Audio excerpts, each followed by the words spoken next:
परम पिता परमात्मा अल्लाह वाहिगुरु राम कण कण में जर्रे जर्रे में मौजूद है। सच्ची तड़प, सच्ची भावना, सच्ची श्रद्धा दिलो दिमाग में होती है तो उससे मिलाप जरूर हो जाता है। और कोई तरीका नहीं जिससे परमपिता परमात्मा को पाया जा सके। इंसान जब श्रद्धा से, भावना से अपने सदगुरु मौला को बुलाता है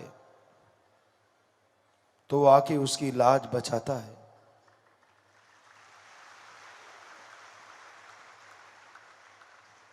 सेवा सुमरन ऐसे गहने हैं, जिसने भी ये पहने हैं वो भाग्यशाली है। और जो तड़पता है उस परमपिता परमात्मा के लिए, वो ज्यादा देर तड़पने नहीं देता, जन्मों जन्मों की तड़प पल में खत्म कर देता है। उस मालिक की दरगाह में, उस परमपिता परमात्मा की दरगाह में ढोंग पाखंड का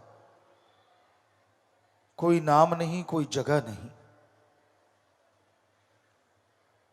उसको पाने के लिए, दर्श दीदार करने के लिए दिलो दिमाग का शीशा साफ करना पड़ता है। भीलनी 12 साल तड़पती रही। पता नहीं मालिक के कितने प्यारे, कितने कितने जन्म तड़पते रहते हैं, तब जाके मालिक के प्यार मोहब्बत की भीख झोली में डलती है।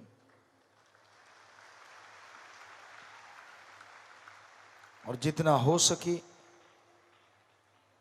मालिक की औलाद से बेगर्ज निस्वार्थ भावना से प्यार करो, ताकि आपका प्यार बढ़ता जाए। किसी तड़पते हुए को, किसी दुखी को मिलके उसका दुख दूर करने की कोशिश करना ही सच्ची बंदगी होती है, बंदगी की शुरुआत होती है। पर वचनों में कभी भी इधर उधर मत जाओ। कई बार होता है कोई आपसे गलत उम्मीद लगा लेता है, कई बार होता है आपको लगता है कि मैं अगर इच्छा पूरी इसकी नहीं करूंगा शायद दिल दुखेगा, तो ये आपकी मन की बात है। मर्यादा में रहना सबसे जरूरी है, वचनों का पालन करना 100% जरूरी है अगर रूहानियत में तरक्की चाहते हो। यहां ढोंग ढकोसला करने वालों की कोई कमी नहीं है। पता नहीं आप लोग कैसे बना लेते हो, ये गुरु के नजदीक है, ये गुरु के दूर है। पता नहीं आप क्यों सोच लेते हो। हमारा तो एक ही निशाना होता था, सतगुरु यार है तो सब बहार है, और किसी से ना कोई दुश्मनी है और ना कोई ज्यादा प्यार है। यही है फार्मूला रूहानियत में तरक्की हासिल करने का। क्योंकि इंसान आखिर इंसान है और कई पड़के कड़े होते हैं, दिखते कुछ और हैं। उनके कारनामे अगर आपके सामने आ जाएं तो आप थू थू करो, पर सतगुरु को पर्दा मंजूर होता है। इसलिए इश्क तो सिर्फ सतगुरु अल्लाह राम वाहिगुरु से ही करना चाहिए। हम ये नहीं कहते कि दुनिया में रिश्ते ना निभाओ, हम यह नहीं कहते कि अपना फर्ज अदा ना करो, लेकिन सच्चाई यही है, हकीकत यही है, सच्चा रिश्ता एक सत्संगी का, एक मालिक के नाम लेने वाले का किसी से हो सकता है तो वो सिर्फ और सिर्फ सतगुरु अल्लाह राम से ही हो सकता है। हमें याद नहीं है 1948 से लेके आज तक हमने कभी ये कहा हो फलां बंदे से प्यार करो, फलां बंदे से प्यार करो, ये मेरे नजदीक है भाई, इससे ज्यादा प्यार करो। सवाल ही पैदा नहीं होता। हम हमेशा एक ही बात आपसे दोहराते रहे, आज भी दोहरा रहे हैं। ओम हरि अल्लाह वाहिगुरु राम ही एक ऐसा होता है, सतगुरु मौला ऐसा होता है, जिससे जितना प्यार करोगे वो बढ़ता जाएगा और खुशियों का आलम आपके घर में छाता जाएगा। वही एक ऐसा होता है जो बेगर्ज प्यार करता है। दुनिया में रिश्ते नाते सब गर्जी हैं, स्वार्थी हैं। सतगुरु का नाता कभी स्वार्थी हो नहीं सकता। आप दुनिया में रहते हैं, मन आपका कभी भी हावी हो सकता है, मन आपका 100 विचार दे सकता है, पर सतगुरु यार ऐसा होता है, यहां तो क्या अगले जहान में विवाह नहीं छोड़ता। वो हमेशा साथ रहता है। हमने दुनिया में देखा है, लोग किसी को देख के, किसी से झगड़ के, पीर फकीर से बिना वजह गुस्से हो जाते हैं। शायद उनके कर्मों की कोई मार आती है या कर्मों का कोई बोझ आता है, जिस वजह से वो ऐसा कारनामा करते हैं। पीर फकीर कभी किसी का ख्यालों में बुरा नहीं सोचते, तो बाहरी तौर पे कैसे बुरा करेंगे। तरुवर फल नहीं खाते है, सरोवर पीव न नीर, परमारथ के कारणे संतन भयो शरीर। समुंदर, मीठे जलाशय, झीलें कभी खुद पानी नहीं पीती, और पेड़ कभी खुद फल नहीं खाते। वो हमेशा दूसरों की झोली भरते हैं, दूसरों को माला माल करते हैं। उसी तरह संत पीर फकीर होते हैं। उनका मकसद, जिंदगी का उद्देश्य सबका भला करना होता है। वो कभी किसी का बुरा नहीं करते, बुरा सोचते नहीं। इंसान की सोच छोटी होती है, इंसान का मन उसे बहुत ही नीचे गिरा देता है। क्योंकि जो पढ़ के कड़े होते हैं, हमने उनसे सुना है, बातें करते सुना, जाहरा तौर पे नहीं, रूहानी तौर पे, कि यार गुरु को, पीर फकीर को कोई बताता होगा तभी ऐसा होता है। एक दूसरे को लोग कह देते हैं, तेरी वजह से फलां के कर्म मर गए, तेरी वजह से फलां के कर्म मर गए। जो लोग ऐसा कहते हैं उनके अपने कर्म मर रहे होते हैं। पीर फकीर किसी के इशारे पे नहीं नाचता। अरे जो सारी त्रिलोकी को इशारे पे चलाता है, वो किसी के इशारे पे क्या नाचेगा। ये इंसान की घटिया सोच होती है। वो उतनी खसलत का मालिक होता है, उसको उससे ज्यादा कुछ भी समझ नहीं आती, इसलिए वो ऐसा बोलता है। पीर फकीर तो जैसी में आवे खसम की बाणी, तैसड़ा करी ज्ञान भी लालो। ये माइक है, इसमें हम बोल रहे हैं तो आवाज आ रही है। माइक बेचारा क्या बोलेगा। तो वैसे ही एक फकीर होता है, वो क्या बोलेगा, वो तो एक माइक है। जैसा वो खसम यानी अल्लाह वाहिगुरु सतगुरु मौला राम फूंक मार देता है, आवाज दे देता है, वैसी आवाज दुनिया तक पहुंच जाती है। आप मानो चाहे ना मानो, वो आपकी मर्जी है। क्योंकि 100% जो मानता है वो कभी धोखा नहीं खाता, कभी वो गम में नहीं डूबता, कभी वो खुशियों से दूर नहीं होता। दृढ़ यकीन रखो, दृढ़ यकीन से ही बेड़ा पार होता है। जब इंसान यकीन नहीं करता, सेवा सिमरन से दूर होता जाता है, तो फिर उसका मन उस पर हावी होने लगता है। तो उसका मन उसे तिगड़ी नाच नचाना शुरू कर देता है। मन से लड़ने का मतलब सेवा और सुमरन जरूरी है, और मन से लड़ने का मतलब सतगुरु से प्यार को बढ़ाना है। विचारों का क्या है, विचार तो आते जाते रहते हैं। अमल ना करो। बुरे विचार आगे डरो मत, अच्छे विचार आगे करो जरूर। बुरे विचार आते हैं, सुबह शाम 5-7 मिनट सुमन कर लो, उसका फल आपको नहीं लगेगा और कट जाएगा। अच्छे विचार आते हैं, उन पे चलते जाओ, मालिक के नजदीक पहुंचते जाओगे। तो इस कलयुग में यहां बुराई का बोलबाला है। इस कलयुग में हाथ को हाथ खाए जा रहा है। इस कलयुग में लोग वहशी दरिंदे बनते जा रहे हैं। इस कलयुग में इंसानियत तड़प रही है। ऐसे में अगर कोई सहारा है तो सतगुरु अल्लाह वाहिगुरु के राम का नाम का सहारा है, उसकी भक्ति इबादत का सहारा है।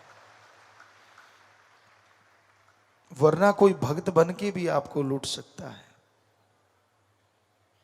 लूट धन की हो सकती है, तन की हो सकती है, भावना की हो सकती है। इसलिए किसी के बहकावे में मत आओ। स्वामी जी महाराज ने कितना स्पष्ट लिखा है, गुरु कहे करो तुम सोई, मन के मते चलो मत कोई। ये भव में गोते खिलवावे, ये गुरु से बेमुख करवावे। ऐसे ऐसे लोग बैठे हैं इस कलयुग में, दिखने में भक्त लगते हैं, पर उनका वश चले तो भगवान को भी बेच के खा जाएं।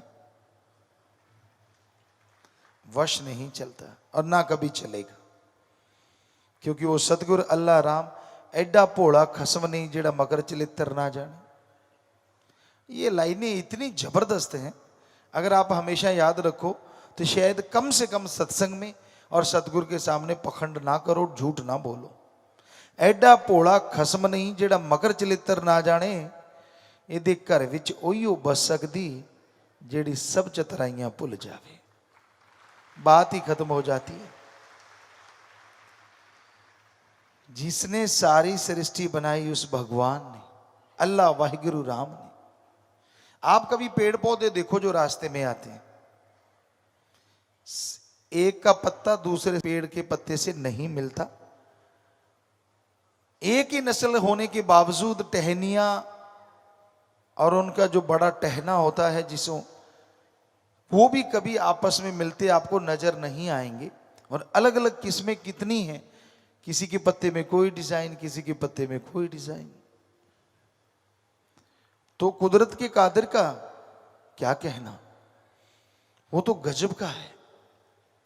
जिसने श्रद्धा से, दृढ़ यकीन से उसे यह मान लिया कि हां वाकई वो तो दोनों जहान का जानता है, उस मालिक को, सतगुरु मौला को, जिसने ऐसा माना उसकी कुलों का उद्धार हो जाया करता है। वो हर किसी की जानता है, हर किसी की खबर रखता है, लेकिन कभी किसी का बुरा नहीं करता। उसे पर्दा मंजूर है, सबका पर्दा रखता है। पर्दा उठाता नहीं, पर उसकी मार की वजह से लोग अपना पर्दा आप ही बता देते हैं। सच्ची बातें सुनने को मिलती हैं, पसीने छूटते हैं, वो भी अच्छे हैं, पसीना तो छूटा। सोच तो आई कि मैंने गलत किया है, और वो मुआफी लेके फिर से रूहानियत में तरक्कियां हासिल कर सकते हैं। पर कई चिकने घड़े होते हैं, चिकने घड़े। चिकना घड़ा मतलब पंजाबी में कहें तो एक रूड़ा कड़ा भी कहते हैं। एक घड़ा होता है जिसमें पानी सिमता है, थोड़ा थोड़ा बाहर निकलता रहता है। राजस्थान में हमने देखा, खुद ये प्रैक्टिकली देखा है, उसको लोग बड़ा पसंद करते हैं क्योंकि उसमें पानी ठंडा बहुत जल्दी होता है। और एक घड़ा होता है ज्यादा ही पका हुआ, उसमें जैसा डाल दिया वैसा ही रहता है, ठंडा होता ही नहीं, तो लोग उसे पसंद नहीं करते। और एक चिकना घड़ा, उस पे कुछ ठहरता ही नहीं। तो कई लोग इतने चिकने और पक्के होते हैं घड़े मन के वजह से कि उन पे कोई चीजों का असर होता ही नहीं। उसके मन ने जो कह दिया, उसके मन ने जो बहका दिया, उसी पे पक्के चलते हैं। वो मानने को तैयार ही नहीं होते कि उनकी कोई गलती है, वो मानने को तैयार ही नहीं होते कि उनसे कोई गुनाह या कोई पाप होता है, बल्कि वो ये दिखाते हैं कि उन जैसा सही और अच्छा कोई दूसरा हो नहीं सकता।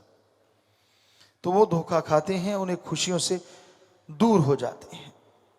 इसलिए अगर गलती होती है, उसे अगर इंसान मान लेता है तो उसे ही इंसान कहते हैं। भगवान गलती नहीं करता, इंसान से गलतियां होती रहती हैं। वो राम एक ऐसा है जो सबका भला करता है, किसी का बुरा नहीं, पर इंसान अपने कर्म बुरे अपने हाथों से लिखवाते हैं। पीर फकीर हर तरह से पर्दा रखने की कोशिश करते हैं, पर जब आदमी के बुरे कर्म आते हैं ना, तो वो गाने की लाइनें आपने सुनी होंगी, रब नाल ठगियां क्यों मारे बंदिया ते दिन रात पापा च गुजारे बंदिया।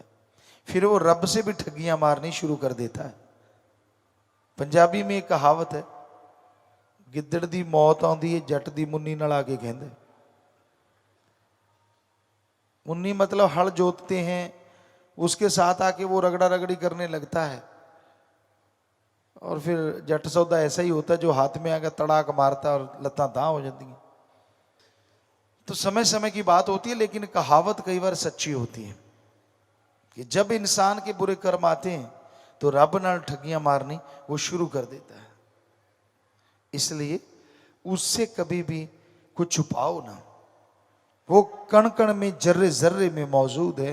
वो ओम, वो हरि, वो राम, वो अल्लाह, वो वाहिगुरु, उसको पल पल की खबर है। छुपाया तो उससे जाता है जिसको पता ना चले। कांच के गिलास में जो पारदर्शी है, कुछ भी डालोगे क्या छुपा रह जाएगा? बस आप कांच हैं और भगवान देखने वाला है। अब जो जो ख्याल आपके अंदर हैं, जो जो चतर चलाकी आपके अंदर है, आपको लगता है कि आप 30 मारखा बन गए, ये नहीं पता आप खुद के पैर पे कुल्हाड़ी मारने वाले बन गए।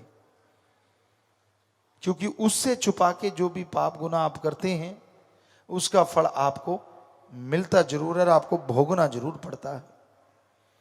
अजी उसके सच्चे भक्त से भी कोई ठगी बेईमानी करे ना, तो उसका भी हाल बुरा होता है। बहुत बार हमने ऐसा देखा है, बहुत बार हमने ऐसा महसूस किया है कि जो लोग ज्यादा ही चतर चलाक हो जाते हैं, बेपरवाह जी ने भजन में लिखा है, कुल्ले लैन होशियारा दे। पाप करते रहते हैं, बुरे कर्म करते रहते हैं, और उनको लगता है किसी को पता ही नहीं चलता, छुप छुप के अपने तरीके से, और यही वो सबसे बड़ी भूल कर देते हैं। छुप दुनिया से सकते हो, कुंडा ताला दुनिया से लगा सकते हो, पर जो रहता ही आपके अंदर है उसे से छुपोगे कैसे?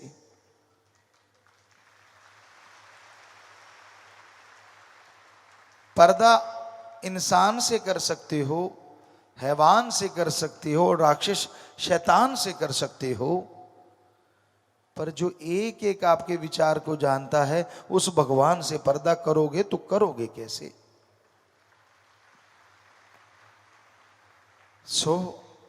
हमारा तो काम यही है, बताना है कि ऐसा ना किया करें। दृढ़ यकीन रखिए, सेवा सुमन कीजिए, अपने अंतःकरण को झंझोरिए, गलत कामों की तरफ मत जाइए। पहनना, खाना, हंसना, बोलना, हार श्रृंगार आप ही नहीं पशु भी करते हैं। कभी भी आप देखिए, पशुओं में ऐसा बहुत कुछ देखने में मिलता है। हमने ये नोट किया है और करते ही रहते हैं, क्योंकि प्रकृति से बहुत प्यार है। जब सतगुरु राम से दिन रात प्यार है, तो उसकी औलाद से प्यार क्यों नहीं होगा?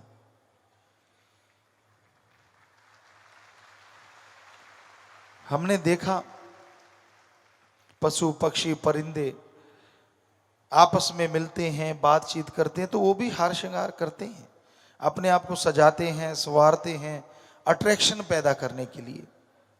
और यही इंसान का काम है, स्त्री पुरुष के लिए, पुरुष स्त्री के लिए। माया रूपी इस जाल में उलझा हुआ है। पर उस राम सदगुरु के प्यार में, उस अल्लाह वाहिगुरु ईश्वर के प्यार में जो लोग चला करते हैं, वो जन्मों जन्मों की उलझनों को खत्म कर देते हैं और मालिक की खुशियों से माला माल होते रहते हैं। तो इश्क करो ओम हरि अल्लाह राम से, जो झोलियां भर दे, अंदर बाहर से माला माल कर दे, कमी छोड़े ही ना। जो यह बात मानते हैं, जो इन वचनों पे चलते हैं, वो ही एक रस रह सकते हैं। क्योंकि दृढ़ यकीन होना जरूरी है। जब तक दृढ़ यकीन नहीं, तब तक रूहानियत में खुशियां नहीं मिलती। डॉक्टर से दवाई लेते हो, दृढ़ यकीन हो, एक टेबलेट से लोग ठीक होते हमने देखे हैं, और यकीन ना हो इंजेक्शन भी लग जाए फायदा नहीं होता। क्योंकि आदमी का जो मन है, आदमी का जो दिमाग है, ये बहुत बड़ा काम करता है। दिमाग में अगर ये है कि हां मेरा सतगुरु मौला भगवान है, तो भगवान को भी उस रूप में आके दर्शन देने पड़ते हैं। और आदमी ने सोचा कि पीर फकीर सिर्फ पीर फकीर है, तो भी पीर फकीर दया करके, मालिक दया करके फकीर के रूप में भी दर्शन देते हैं। पर आदमी ने सोचा कि मेरा फकीर तो आदमी ही है, फिर भी कहीं ना कहीं उसकी संभाल होती है। पर जब आदमी यह सोचता है कि पीर फकीर उससे पार्शलिटी करता है या उससे भेदभाव करता है, तो समझ लो आप अपने कर्मों के बोझ तले दबने वाले हो। फकीर ही तो एक ऐसा होता है जो कभी किसी की गलत बात नहीं कहता। यहां कोई पास खड़ा है, पास बैठा है, आपको लगता है यार बहुत नजदीक है, आप क्या जानो कौन क्या क्या गुल खिला रहा है, पर्दा मंजूर है, बस बात इतनी सी।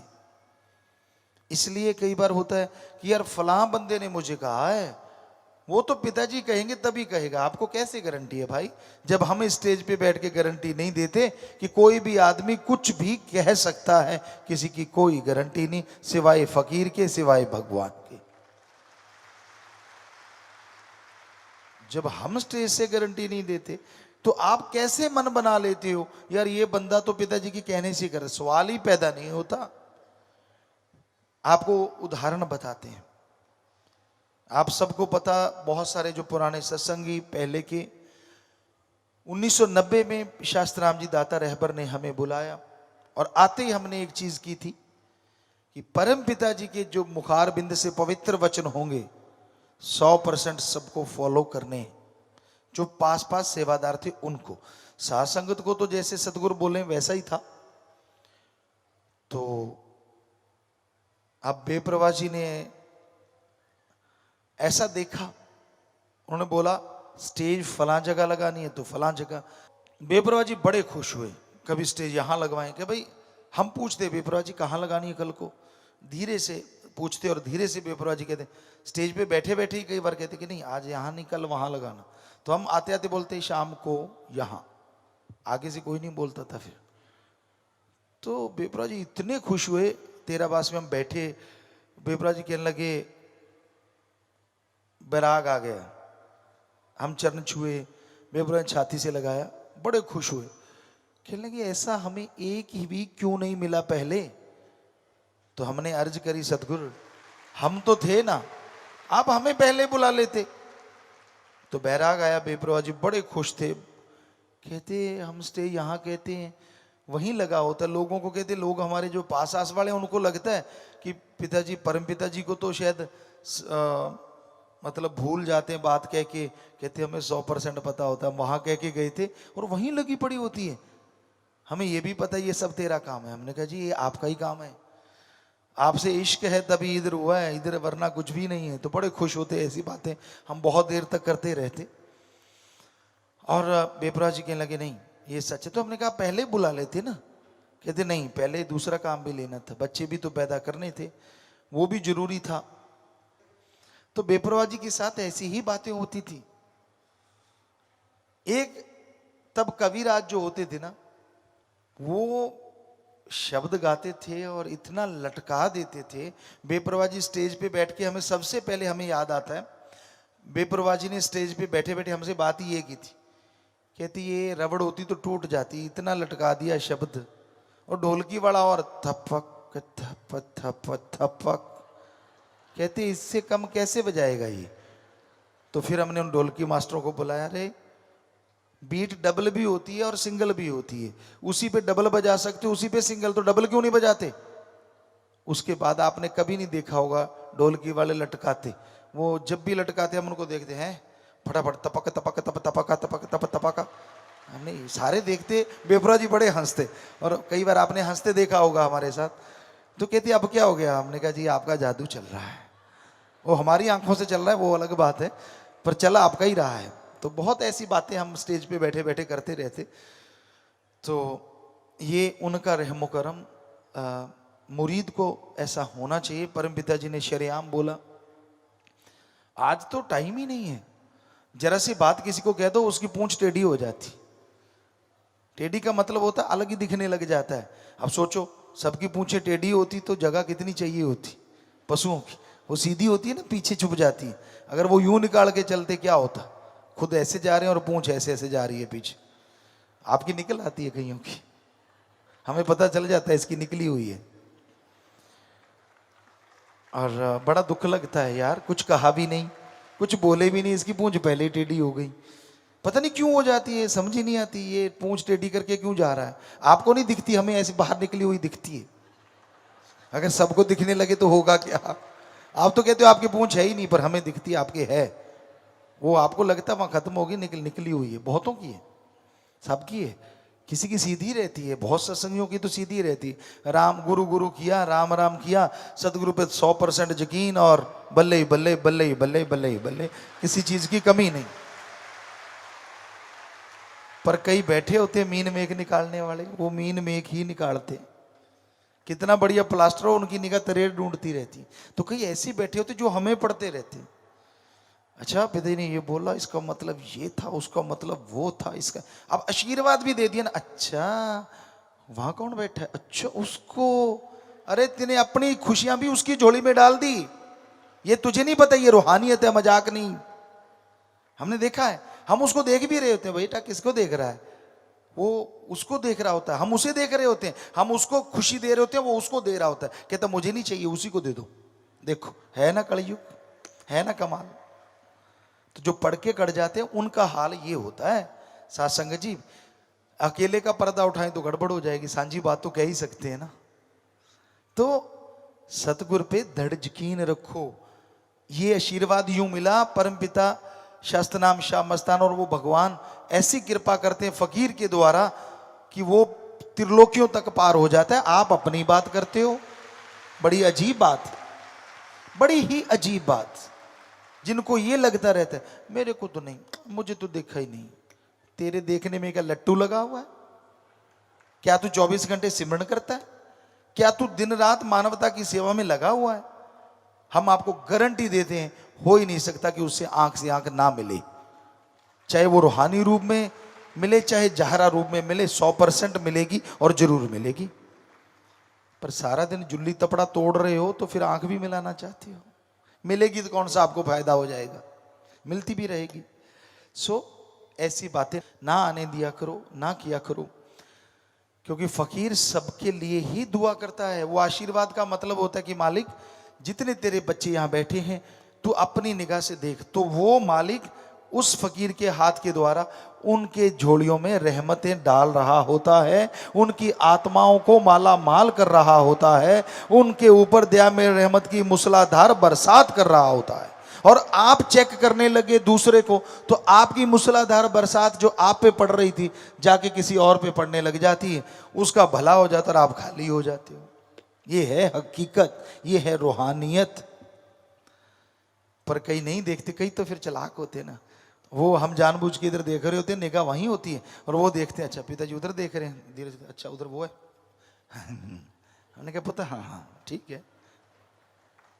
वो कहते थे ना अन्ना जुलाहा ते मां नाल मशकरियां, सो हमें तरस भी आता है यार, ये रूहानियत है, मजाक तो है नहीं, ये खुशियां चली जाती हैं, तो क्यों ऐसा क्यों? तो इसलिए सतगुर पे दृढ़ यकीन रखना जरूरी होता है। तो ये सितंबर के दिन ही ऐसे होते हैं कि परम पिता जी के वो महापरोपकार आपको बताते रहते हैं, जो बात ख्याल में आ जाती है उनसे बातें रोजाना ही होती थी। और बहुत साथ संगत को रहता, पता नहीं ये आपस में दोनों क्या बात करते हैं। कई सीधे साधे सत्संगी भी होते थे, वो भी आके कह देते थे जी आप दोनों क्या करते रहती हो। बेप्रभा जी कहते जो हम करते रहते तेरी समझ से बाहर की बात है। तो फिर वो चुप हो जाते बेचारे। तो वाकई ऐसा ही होता था, बहुत रूहानियत की गूढ़ बातें जो आपको नहीं बताई जा सकती, ऐसी चर्चाएं भी चलती थी। आने वाला टाइम की चर्चाएं चलती थी, आपके भविष्य की चर्चाएं चलती थी। तो ऐसा होता रहता था। और ऐसा भी होता था कि बाहर जैसे आपको होता कबीराज की कोई चर्चाएं होनी कि भाई ये ऐसे चल रहे हैं या ऐसे कर रहे हैं। बेपरा जी कहने कब से हम कहते हैं कि मत ऐसा किया करें। तो ऐसा भी होता रहता था। तो सतगुर पीर फकीर कोई भी बात बिना वजह नहीं करते। अगर आपको कुछ फील होता है कि मेरे में गलती ना हो, आप सब जानते हो कि आपने गलती की हुई है, ये तो आपका मन का पोचा है। आज के बच्चे नहीं जानते होंगे, जानते हैं अगर उनको उस तरीके से बोलें जैसे हम फट्टी लिखते थे हमारे टाइम में, कलम दवात और खूबसूरत सजाते, पहले उसके मुल्तानी माटी लगाते जिसे गाचनी है ऐसा कुछ नाम बोलते थे, तो उसको फिर सुखाते हवा में हिला हिला के, फिर खूबसूरत होता कि यार मोतियों की तरह जड़ दें। तो वो उसमें हैंड राइटिंग करते, टीचर को दिखाते और टीचर ने कहा जी बढ़िया है, नंबर दे दिए और झट से पानी मारा, फट्टी पोंछ दी। तो मन आपकी भी फट्टी पोंछता रहता है, बचा करो। आज के बच्चों को कंप्यूटर पे आपने सारा कुछ लिख लिख के डिलीट का बटन दबा दिया, बस वैसा ही होता है। सारे प्यार मोहब्बत की चीजें लिख लिखा के मन जब अपनी आई पे आते तो डिलीट का बटन दबाता है और सारी कंप्यूटर पे स्क्रीन साफ हो जाती है। बचा करो इस मन जालिम से। और बचने का तरीका दृढ़ यकीन, सेवा, सुमरन, और कोई तरीका नहीं है इसके अलावा। सेवा करो, सुमरन करो, दृढ़ यकीन रखो तो मन जालिम से बचा जा सकता है। वरना भाई ये बड़े बड़े ऋषि मुनियों की फट्टी पोंछता रहा है, जो अपनी सारी जिंदगी जंगलों में गए और जब वापस आए तो उनकी फट्टी पल में पोंछ दी, सैकड़ों साल की करी हुई बंदगी पल में खत्म करवा दी। पर ये कलयुग में शास्त्र नाम श्याम मस्तान जी दाता ने इतना परोपकार आप पे कर रखा है जो आप सोच भी नहीं सकते। 3 वचन दिए और 3 शब्द हैं, इतने थोड़े से। वरना लंबे चौड़े मंत्रों का जाप, घर बार त्यागना, जंगल में बैठना, उल्टे लटकना, श्वास रोकना, पंजों के बल खड़े होना, अंगूठे पे खड़े रहना, और निरंतर अगर 200 साल की उम्र है तो 100 साल भक्ति करते रहना, तब जाके झलक मिलती थी। और आप घर परिवार में जुल्ली तोड़ते हुए रोज झलक पा लेते हो, है ना कमाल। अरे इससे बड़ा महापरोपकार क्या होगा, पर आपकी समझ में आता ही नहीं, तो फिर कर क्या सकते हैं।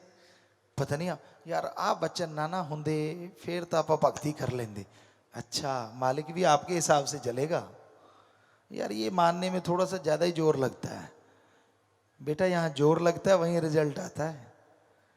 कभी आपने देखा है बिना जोर के? माइंड ज्यादा लगाते हो तो पढ़ाई में आपकी मेरिट आती है, जोर ज्यादा लगाते हो तो गेमों में गोल्ड मेडल आते हैं, जोर ज्यादा लगाते हो तो खेती बाड़ी में फसल ज्यादा अच्छी होती है, जोर ज्यादा लगाते हो तो बिजनेस व्यापार में तरक्की हासिल करते हो, जोर ज्यादा लगाते हो तो शरीर तंदुरुस्त रहता है।